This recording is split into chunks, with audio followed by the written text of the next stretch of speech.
Testing, 1, 2, 3. Okay. Hello, welcome to Coffee Chat episode 2. I know I said I wanted to try to do this once a week, maybe once a month. I was planning to get this out much earlier, but situations in life and work just kind of made me didn't want to do it. So, in saying that, I want to say thank you for listening and tuning in to this new thing I'm attempting. So one of the reasons I started wanting to do this, was because I know I gab and talk to my mom all the time about random things she doesn't care about. And I can be pretty opinionated and sarcastic, open-minded, and all the fun, good stuff. So one of the things that really kind of pushed me to doing this is the latest wave of the entertainment industry with losing the fan base, the goodwill, the trust, and all that in an attempt to either send out new messages or get new fans. Not sure why. I keep going. I'm not sure why the industry is going down the way it seems to be going down with the way creators, story writers, and all that seem to be doing. So I will start with going down like my personal favorite thing of Star Wars.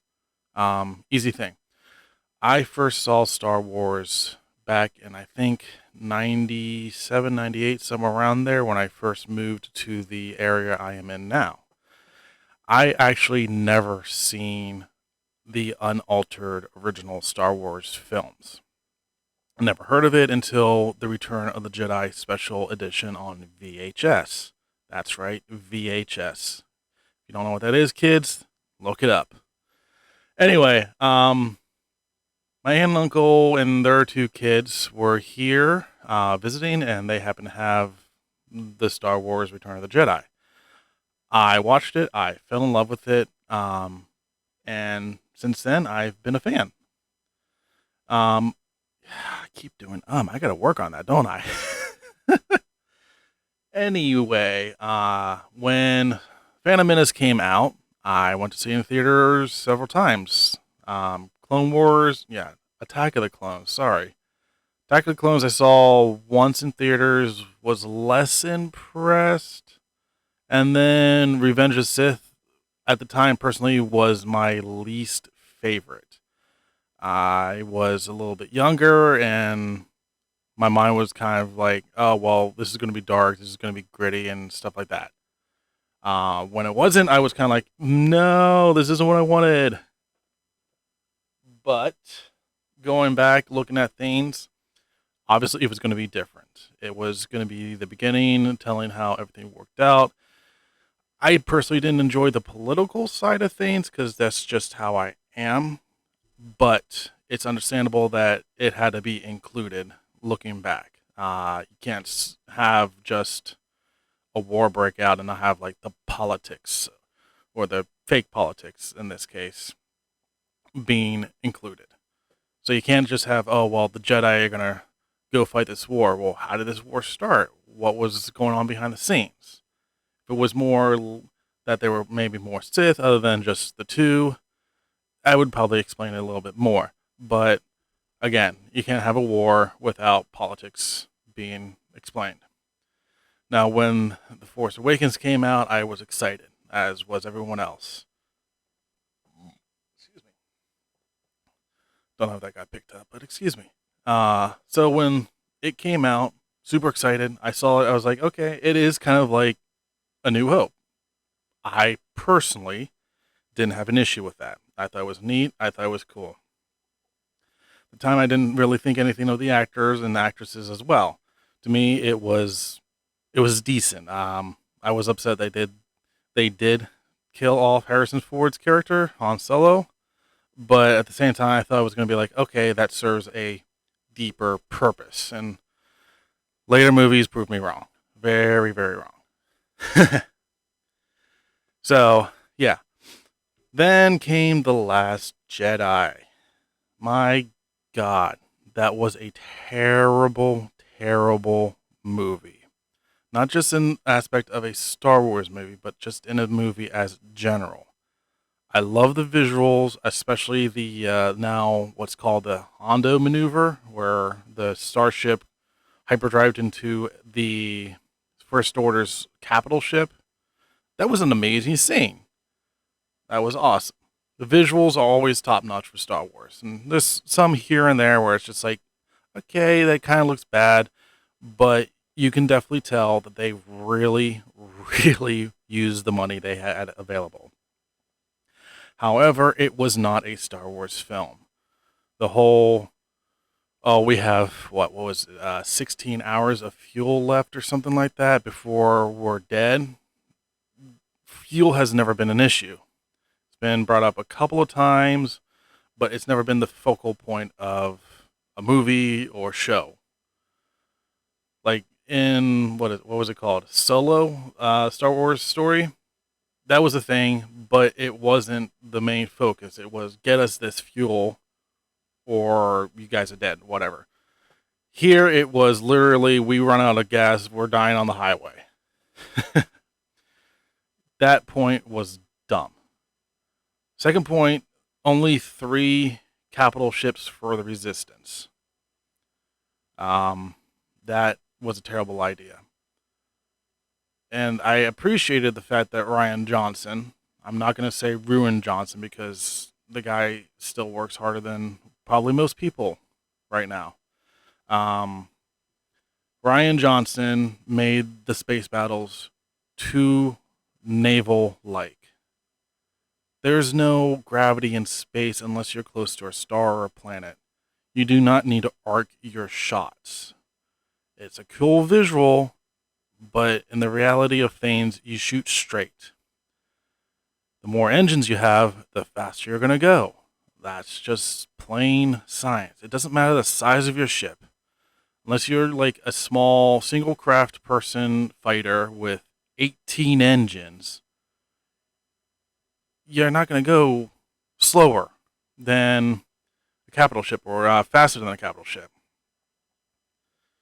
There's no gravity, there's no resistance. I'm sure if you shoot a penny and a asteroid in space at the same time, they're going to go at the same speed. So the fact that the First Order capital ships couldn't catch up with 3 resistance cruisers, they're not rebels. Yeah, that was total bullshit. So First Order won no matter what. Shields, not a problem. The fact that a single resistance cruiser was able to cut through the First Order ship, again, awesome visual, wouldn't work. They would have shields up no matter what, no matter how arrogant you think you are. You're gonna have shields up. Okay, I'm getting too far into this. Yeah, Last Jedi was bad. Rise of Skywalker just broke me. I couldn't even. I don't even own it on digital iTunes. And I have every other Star Wars that I could get, which should tell you something. Oh, and I've only seen Last Jedi twice. I'm not even bothering to put that on a list anymore. I don't count the last 2 Star Wars movies as Star Wars because Last Jedi, again, like I said, not a Star Wars movie with all the crap that they put in and changed and altered, especially Luke's character. Don't know what Mark Hamill really feels on the situation, despite the fact that every countless Star Wars YouTuber and podcaster has said, oh, well, Hamill tried to warn us and all that. Maybe he did, maybe he couldn't because of agreements and whatnot. I'm not going to say I know what Mark Hamill thinks or knows.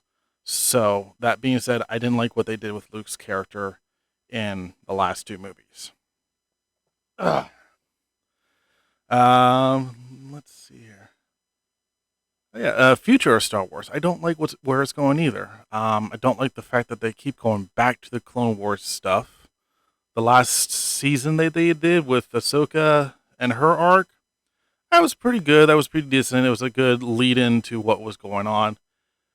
The Bad Batch, I'm not even bothering, honestly. It it's so over and done with for me that I know, to me, for Star Wars and the Clone Wars era, it's over. Leading up into Order 66 and when the immediate aftermath, I don't need to know everything, especially like what's going on with the clones that they just made up. Especially with this new Omega character who, despite being a clone of Boba Fett, is a female. I'm sure they explained in the show. I'm not bothering to waste my money on Disney Plus anymore. That being said, uh, the reason I really wanted to do this was the recent event with Kevin Smith and his new Masters of the Universe Revelation show on Netflix. I only got notice of it because I follow Mark Hamill on Facebook, and he advertised him being Skeletor on it. And I was like, "Oh, cool! That's neat. I like Mark Hamill's character. I like his voiceover work." However, I didn't know when the release date was, so I missed it. And according to all the reviews, I'm probably a good thing that I did miss it because it is terrible. Excuse me. So, all the reviews I've seen and heard say that He-Man is not even in it. He's in about 2 episodes. Both episodes, he gets killed off. And maybe flashbacks. Again, I don't know. I'm not going to be watching it because I've not heard one good thing about this.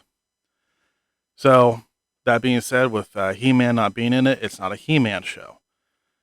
But Kevin Smith has advertised it for, if I understand, 2 years plus, maybe, as a He-Man show. That would be an indication that He-Man would be in it. However, if you kill off the titular character, I think is the right term, the main character of the show that it's named after, He-Man in the Masters of the Universe, you expect He-Man to be in it with the Masters of the Universe. However, if you put the main character to the sideline, if you kill the main character in the first episode of your show, or even a movie series, who cares? It's not that show anymore. It's not a He-Man show. Plain and simple. However, after the episodes were aired, the reviews came in and they were all negative. You would think that a smart director, writer, screenwriter, showrunner, whoever made the show, sponsored the show, pushed the show, advertised the show, would say, okay, we messed up. We apologize, or I apologize. I should have been more honest. I should have said He-Man is in it for a little bit, but this is more of a side, like another character show. In this case, it was the Tila show.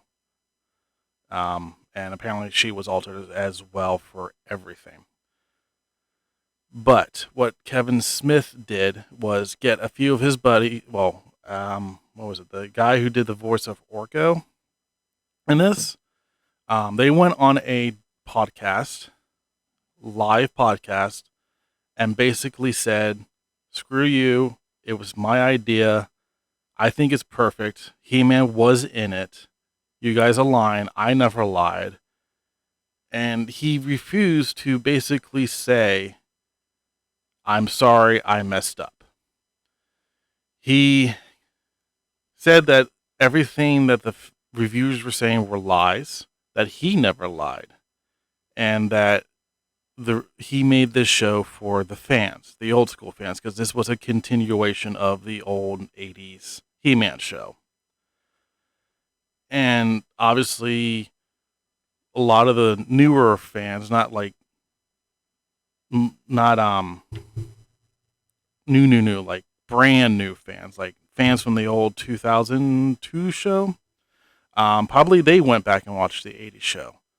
They didn't like it. The 80s fans, from what I've heard and read, haven't liked it. No one has liked this show except Kevin Smith and the people who worked on it.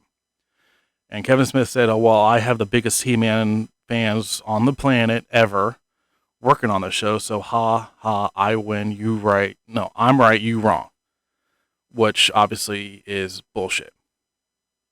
You can't say that you make this a continuation of the original show and it's for the fans, but then say to those very fans you're trying to keep, that it's not for you. You're not real fans. You're the liars. You're just trolls, which is possible. There's possible troll reviews on there. There's always going to be troll reviews, no matter where you go, what you do. You could be Gordon Ramsay.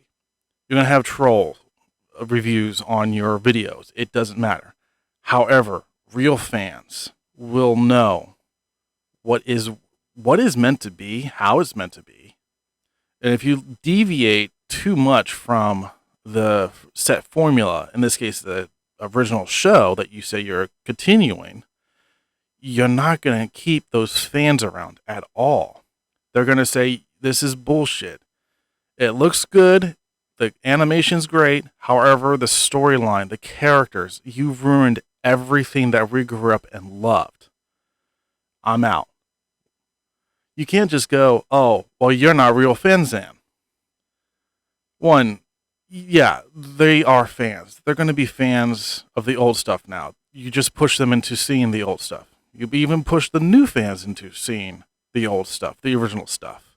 Whether or not the platform of He-Man and the Masters Universe before was to sell toys, kind of like G.I. Joe, Transformers, all those shows were good. One, it was cheesy. Yes. It sold toys. Yes. Who cares? It's not about the sales of the toys. It doesn't make them any less of a show. And three, the shows actually taught you freaking life lessons. Don't be an asshat. Be nice to people. Come on. It's not that hard. So the shows were good. But today, it seems like Hollywood and a lot of like the comic industry, the movie industry, some video games, not all. That's a different subject. Seem to be going down the woke politics path. Terrible. It's a terrible path to go down.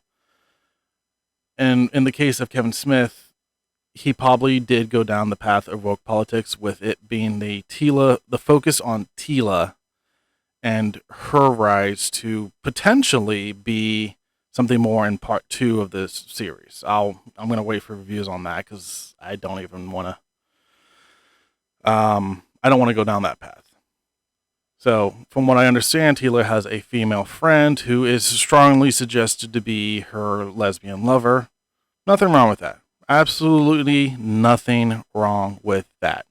However, Kevin Smith once again went on the warpath saying, oh no, they're not lesbians, they're not lovers, they're just really good best friends. Okay, cool. Why can't they be lesbians?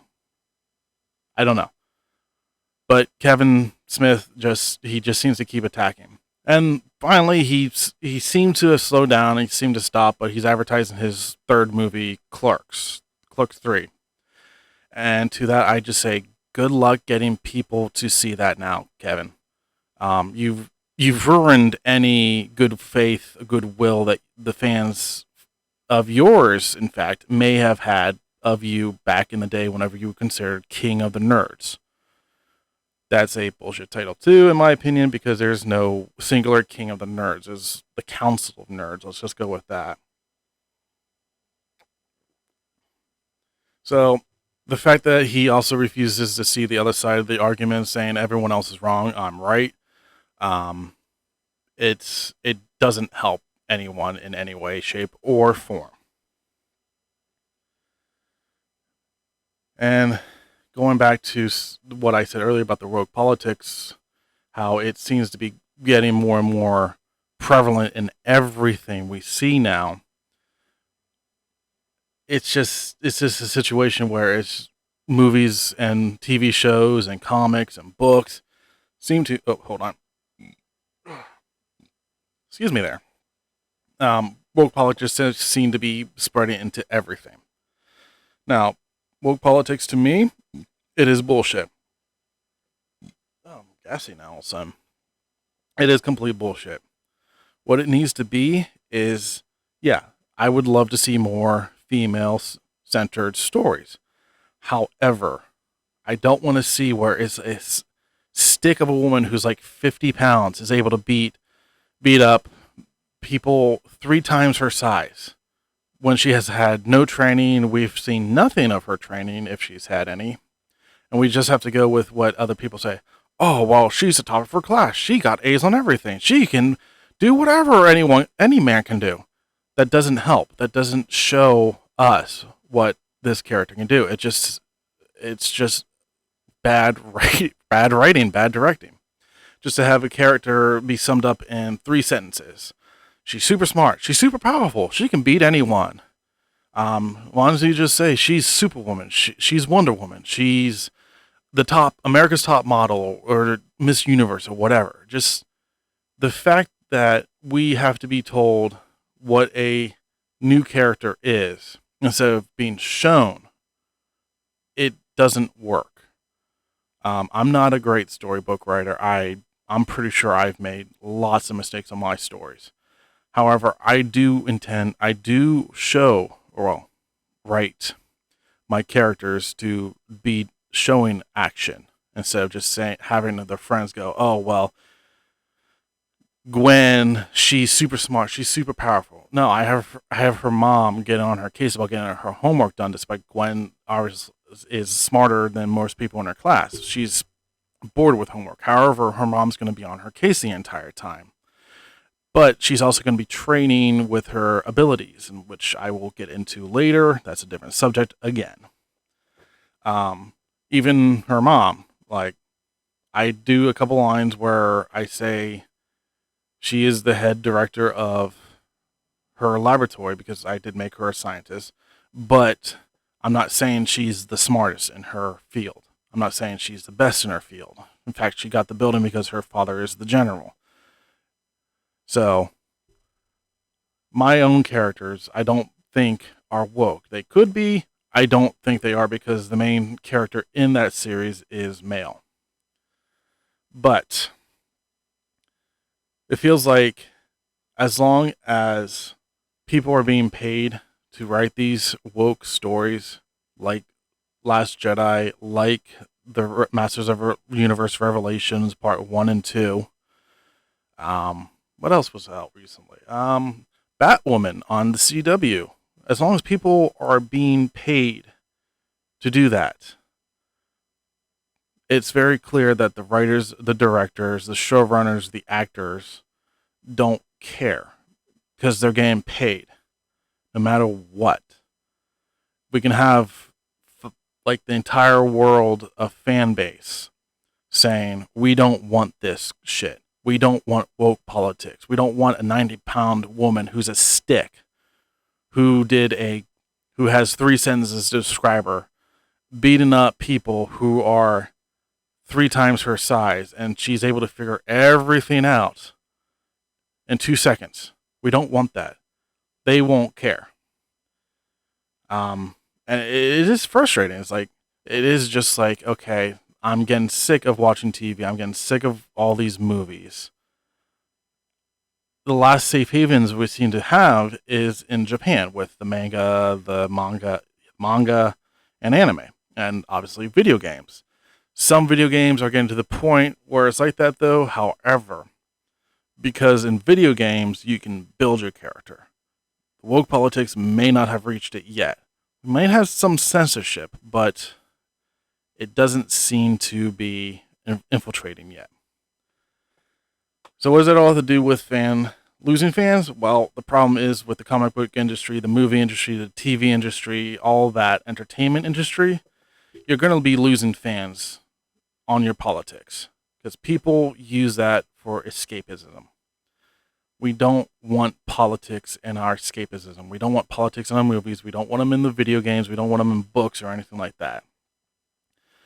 Now, for the negative feedback of the fan base, losing the fan base, yes, again, it's not all fans.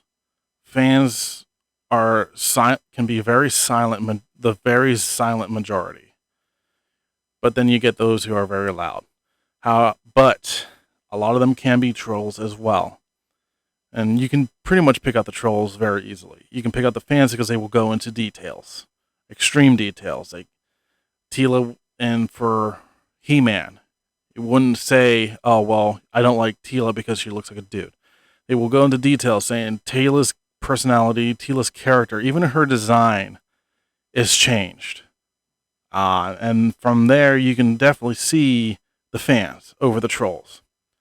So if directors, writers, screenwriters, showrunners, whatever, can go through these comments and see what are detailed and what's not detailed, you can see where the fans stand, the real fans. You can say where the trolls stand too. Now you can say I'm a troll as well. I don't care. I have my opinions. And I said in the first episode, I'm not doing super 8 hours of research or 16 hours of research. I'm just kind of forming my opinions. I'm getting information from other sources, such as new articles, YouTube videos. So yeah, I'm not going to waste my time to sit here, watch every episode of He-Man. I'm not going to watch well, I already did for Clone Wars. But that was a while ago. So yeah, I'm not going to be one of those people who goes scouring the internet for all the information. But it does seem to be a select few who do get their information correct and right and are able to get these informed opinions. I get mine like uninformed. I make mine uninformed opinions, which is why I will say that this is not fact. These are all my opinions from what I've seen and heard. So take it as you will. If you want to call me a troll, go ahead. I don't care. So yeah.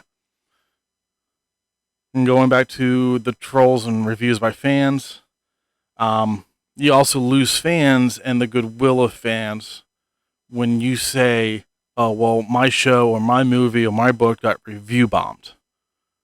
Not getting review bombed unless like you insult the fans before your thing comes out. Then you're probably going to get reviewed bombed. So if, let's say, Rian Johnson said this is not a Star Wars movie, this is a Rian Johnson movie, I just happen to have the Star Wars background, and anyone who says it is a Star Wars movie is wrong and they're idiots and blah, blah, blah, blah, blah, all the negative, yeah, then you're going to get review bombed. But when people go read, watch, play, whatever your entertainment thing is on, and then review it, they're not review bombing. Not all negative things are review bombed, just as when the critics give it everything negative things. It's not, it's not bad press. You have to be able to take the criticism. You have to say, okay, maybe we made mistakes. Maybe we need to go back and do things differently if we're going to keep going. And in Star Wars' case, they got J.J. Abrams back. But the problem with doing that is that he messed it up further by trying to implement all of his shit he wanted to do.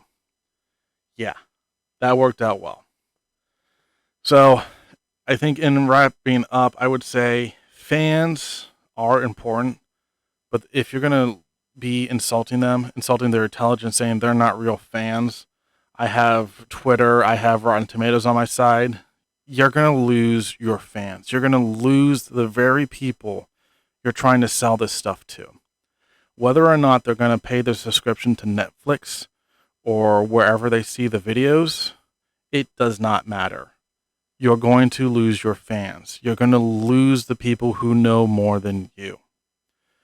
And that's not something the entertainment industry needs. They need the fans. Whether they're new or old, they need the fans. So for showrunners, writers, and directors, stars, actors, the microphone boom dude, for people to say, well, I worked on this project, therefore I know more about it, or I love this subject more than you, you're wrong, I hate you, or just in general, distancing themselves from fans, you're going to lose the very people you need to have to keep your industry, to keep your business, keep your ideas afloat. So, I mean, it is sad. For me personally, I lost my joy of Star Wars. I lost it, and it's upsetting to me. Like I said, The Force Awakens I thought was decent enough. It was open and ended enough that it could have gone anywhere. Snoke was a great villain, and they killed him off in a very pathetic way. Kylo Ren I kind of enjoyed. He could have been developed so much better. I didn't love the relationship between Rey and Kylo. That was so stupid and so forced. Rey herself was a stick. There's no other way to get around it. She's a stick. Daisy Ridley, great actress, I'm sure. But again, without any direction, she was a stick. I don't mind Poe or Finn. I find Poe kind of annoying. Finn could have cut down the shouting of the Rey like by 100. Could have just not had that except a couple of times.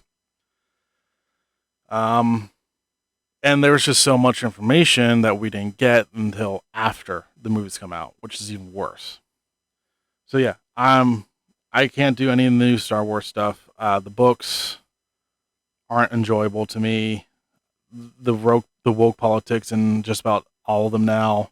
The fact that Disney has to announce these new characters are not like the first book I read of the new Disney one mentioned that an Imperial officer was a lesbian, and they proudly announced it on the internet. They had articles written about it.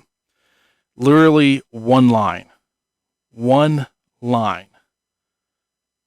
The whole point of announcing it is it's going to affect the character. Like, this character is going to act different. She's going to think different. She's going to be different.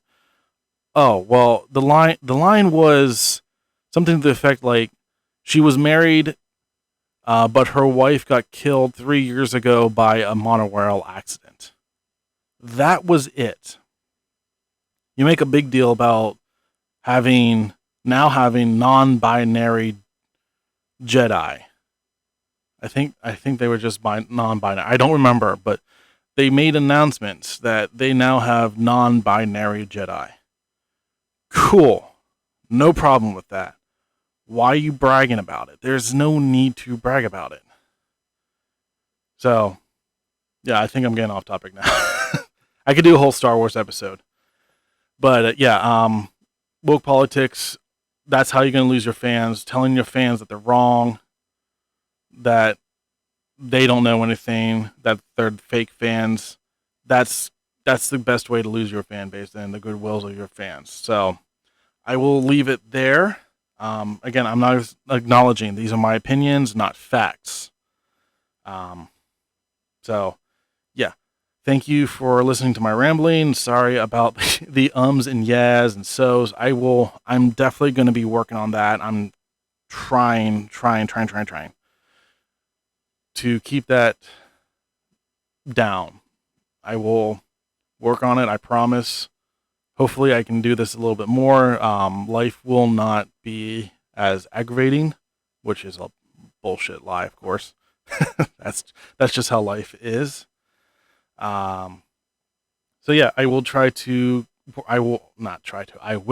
on that. I will have a better script, because what I have now is just a couple of bullet points. So if it seems like I am just kind of reading off a list, I am reading off a list. I promise I'm reading off a list. I don't have like a full script in front of me. Even if I did, I doubt I'd go off of it very well. So I'm going to say good night. Yeah, good night. I'm going to say farewell. Couple of ideas I do have coming up is I'm going to do a short chat on like why I started my channel and all that. The forbidden topic of possibly doing a forbidden topic on how my feelings of the current trans gender community is going. I make zero promises on that. because that is a very touchy subject. I might do one on politics. I very much doubt it because, again, politics is bullshit. I might do one just on personal life, personal things going on. I might do a couple of rage videos because that's one reason I didn't want to record this last week, was because I was very upset. Things going on at work just kind of it drives me nuts. Definitely want to talk video games. I'll do some movie reviews, not critical movie. Well, that's bullshit too. I might do critical movie reviews, but I'm not sure. I might just do casual reviews of games. I might do reviews on books if I get back to reading them. I've got like a list of books and video games I need to get done and do. I might try doing commentary on some of my other videos. No guarantees on that either. So now I'm rambling. Now I'm just going on and on and on. So I will leave it here. I do apologize if this is like my third, fourth, yeah. I'm just going to leave it here. Thank you for listening and have a good one, guys. Bye.